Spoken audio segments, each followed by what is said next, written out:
আসসালামু আলাইকুম। আজকে আমি আপনাদেরকে দেখাবো এক্সাক্টলি কিভাবে এপ্লাই করলে আপনি রাইট ম্যানেজারটা খুব সহজে পেতে পারেন। বর্তমানে রাইট ম্যানেজারের খুব একটি প্রয়োজন রয়েছে, কারণ আমরা যদি দেখতে পাই বর্তমানে আমাদের ফুড আপ্পি থেকে শুরু করে জনপ্রিয় অনেক কন্টেন্ট ক্রিয়েটর তারা হচ্ছে ভুয়া কপিরাইটের জন্য তাদের পেজটি হারিয়ে ফেলছে। তো এই ক্ষেত্রে কপিরাইট থেকে বাঁচার জন্য আপনার সবচেয়ে সহজ মাধ্যম যেটা, সেটা হচ্ছে আপনার নিজের একটি রাইট ম্যানেজার থাকা। আর রাইট ম্যানেজারের কাজ কি, রাইট ম্যানেজার কি, এই ভিডিও সম্পর্কে যদি জানতে চান বা এই জিনিসটা কিভাবে কাজ করে এটা সম্পর্কে যদি জানতে চান, তাহলে কমেন্ট করবেন, বিস্তারিত একটা ভিডিও আমি বানাবো। বাট আজকের এই ভিডিওতে আমি আপনাদেরকে দেখাবো রাইট ম্যানেজারের জন্য আপনি কিভাবে অ্যাপ্লিকেশন করবেন, একদম প্রপার অ্যাপ্লিকেশনটা কিভাবে করবেন, বা কোন টিপসটা কাজে লাগালে হচ্ছে আপনি রাইট ম্যানেজারটা খুব সহজে পাবেন। পুরো ভিডিও দেখতে হবে। ভিডিও শেষে আপনাদের জন্য একটি বোনাস টিপ রয়েছে। তো সবাই ভিডিওটা শেষ পর্যন্ত দেখবেন। আমি এখন আপনাদেরকে কম্পিউটার স্ক্রিনে নিয়ে যাচ্ছি এবং আশা করব আপনাদের কাছে ভিডিওটা ভালো লাগবে।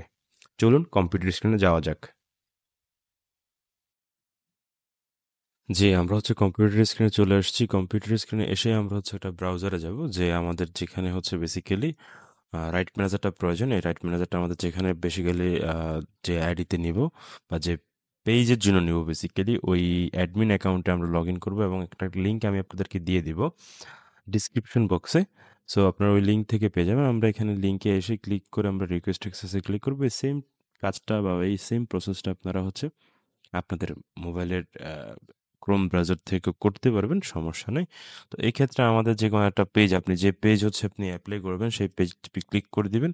এখন আপনি হচ্ছে এখানে হচ্ছে মূল ব্যাপার যে দেখেন, what is the primary type of content that you would like to protect. আপনার কোন ধরনের কন্টেন্ট আপনি হচ্ছে প্রোটেক্ট করতে চাচ্ছেন? আপনার কি ইমেজ, নাকি হচ্ছে ভিডিও, নাকি অডিও? এখন আমার হচ্ছে ভিডিও দরকার। সো আমি ভিডিওতে ক্লিক করছি। এখন বলছে what type of rights are you, আপনি কি ইন্ডিভিজুয়াল ক্রিয়েটর, নাকি আপনি হচ্ছে মিডিয়া কোম্পানি, নাকি হচ্ছে কন্টেন্ট আর্গেটার, এরপর হচ্ছে আদার্স, আরও যা যা আছে, লিগেল রিপ্রেজেন্টেটিভ বা আদার কন্টেন্ট ওনার, ওকে, এরকম বহুত। এখন হচ্ছে এখানে প্রাইমারি রাইটস হোল্ডারের নাম লিখবেন, পার্সনের নাম যে ব্যক্তির নামে হবে ওই ব্যক্তির নাম, অথবা কোম্পানির নাম হলো কোম্পানি, বা ব্র্যান্ডের নাম হলে ব্র্যান্ডের নাম। তো ঠিক আছে, এখানে আমি ধরেন আমার নামটা লিখে দিচ্ছি। হুম। এখন আপনাকে জিজ্ঞেস করতেছে যে আপনি মানে কতদিন পর পর হচ্ছে আপনি কন্টেন্ট আপলোড করেন। এখানে এখানে আমার এখানে আমি ডেইলি কন্টেন্ট আপলোড করি। হ্যাঁ, এখন আপনার জিজ্ঞেস করছে আপনি কি পূর্বে কোনো কপিরাইট পেয়েছিলেন ফেসবুক থেকে?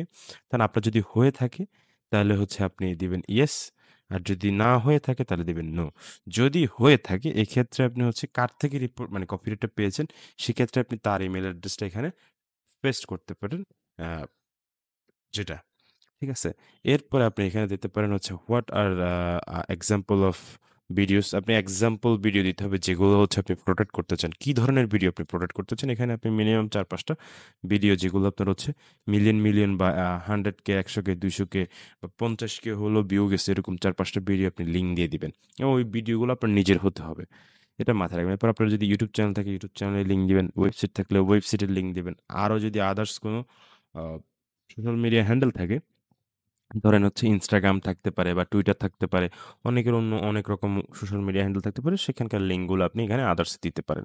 এরপরে বলছে হচ্ছে আমাদের কি জানা দরকার। ফেসবুকে আপনি বলতে হবে আপনার কি জন্য আপনার হচ্ছে রাইট ম্যানেজারটা দরকার, বা আপনার কি জন্য বেসিক্যালি হচ্ছে রাইট ম্যানেজারটা আপনি ব্যবহার করতে চাচ্ছেন। এইখানে আপনি যেটা লিখবেন সেটা হচ্ছে যে আমি একজন অরিজিনাল কন্টেন্ট ক্রিয়েটর, আমি বাংলাদেশ থেকে বিলং করি, আমি খুবই কষ্ট করে কন্টেন্ট বানাই, আমি মনে করি আমার কন্টেন্টগুলো প্রোটেক্ট করা উচিত। পাশাপাশি আমি আমার বেশ কিছুদিন ধরে দেখছি আমার কন্টেন্টগুলো ভাইরাল হচ্ছে এবং মানুষ চুরি করতেছে, রিইউজ করতেছে। সেক্ষেত্রে আমি আমার আর্নিংটা হারাচ্ছি। একজন ক্রিয়েটারের জন্য এটা সবচেয়ে বড় জিনিস। সো আমি ফেসবুকের কাছে রিকোয়েস্ট করতেছি তারা যেন আমাকে হচ্ছে আমার কন্টেন্টের রাইট দিয়ে দেয়। ঠিক আছে? এরপর হচ্ছে আপনি এখানে আপনার কন্টাক্ট ইমেল অ্যাড্রেস দিবেন। এখানে 123@gmail.com এখানে আমি দিয়ে দিলাম ধরেন। দিয়ে আপনি হচ্ছে এটা দিলেন। দিলেন বংচং দিয়ে, এরপর এখানে সেন্ড ভেরিফিকেশন কোড আসবে। ক্লিক করবেন, কোড দিবেন, দ্যাটস ইট। এরপর রিকোয়েস্ট অ্যাক্সেসের জন্য আপনি পাঠাবেন। সর্বোচ্চ ২৪ ঘন্টা বা এর ২ দিন ৩ দিন লাগবে। এর বেশি আপনার লাগবে না। এখন কথা হচ্ছে যে ভাই আমরা হচ্ছে বেসিক্যালি এপ্লাই করতেছি, রাইট ম্যানেজার পাচ্ছি না। যে রাইট ম্যানেজারটা আমরা পাচ্ছি না, এখন আমরা কি করতে পারি?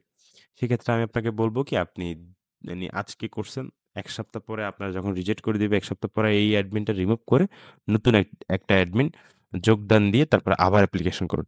এটা ততক্ষণ পর্যন্ত করতে থাকুন যতক্ষণ পর্যন্ত আপনাকে তারা না দিচ্ছে। ঠিক আছে? তো এটা পিরিয়ডিক টাইমের পরে কিন্তু হচ্ছে আপনি পেয়ে যাবেন। এটা কোনো সমস্যা না। আমি কিন্তু এভাবে অনেকগুলা রাইট ম্যানেজার এনেছি এবং পেয়েওছি। তো এক্ষেত্রে আপনাদের এই জিনিসটা ফলো করতে হবে। আর এটাই ছিল টিপস এবং এই টিপসের মাধ্যমে পোলাপাইন হচ্ছে আপনার রাইট ম্যানেজারটা বর্তমানে নিয়ে আসতেছে। সো যাই হোক এখন আমরা হচ্ছে আমাদের অ্যাপ্লিকেশন করা কমপ্লিট। তো আপনার যদি অ্যাপ্লিকেশন হয়ে যায় তাহলে আপনি হচ্ছে অটোমেটিক্যালি মেইলের মাধ্যমে পাবেন। এরপরে পাশাপাশি আপনার হচ্ছে রাইট ম্যানেজারটা যদি থাকে আপনি মনিটাইজেশন সেকশনের নিচেই রাইট ম্যানেজার একটা অপশন সেকশন দেখতে পাবেন। ঠিক আছে? সো আপনাদের যদি কারো কোনো কোয়েশ্চেন থাকে তাহলে আমার সাথে আমাকে জিজ্ঞেস করতে পারেন। যে আপনার কি ধরনের সমস্যা যদি কোনো সমস্যা হয়ে থাকে বা আপনি যদি না পারেন, আমি আমার হোয়াটসঅ্যাপ নাম্বারটা দিয়ে দিচ্ছি স্ক্রিনে। সো বা ডিসক্রিপশন বক্সে আমার সোশ্যাল মিডিয়া লিঙ্কসগুলো থাকবে। সেখানেও চাইলে আমার সাথে যোগাযোগ করতে পারেন। কোনো সমস্যা নেই। সো সবাই ভালো থাকবেন, সুস্থ থাকবেন। পরবর্তীতে আপনাদের সাথে আবারও নতুন কোনো একটা ভিডিও নিয়ে দেখা হবে। সো আসসালামু আলাইকুম। আজকের মতো এখানেই বিদায় নিচ্ছি আমি।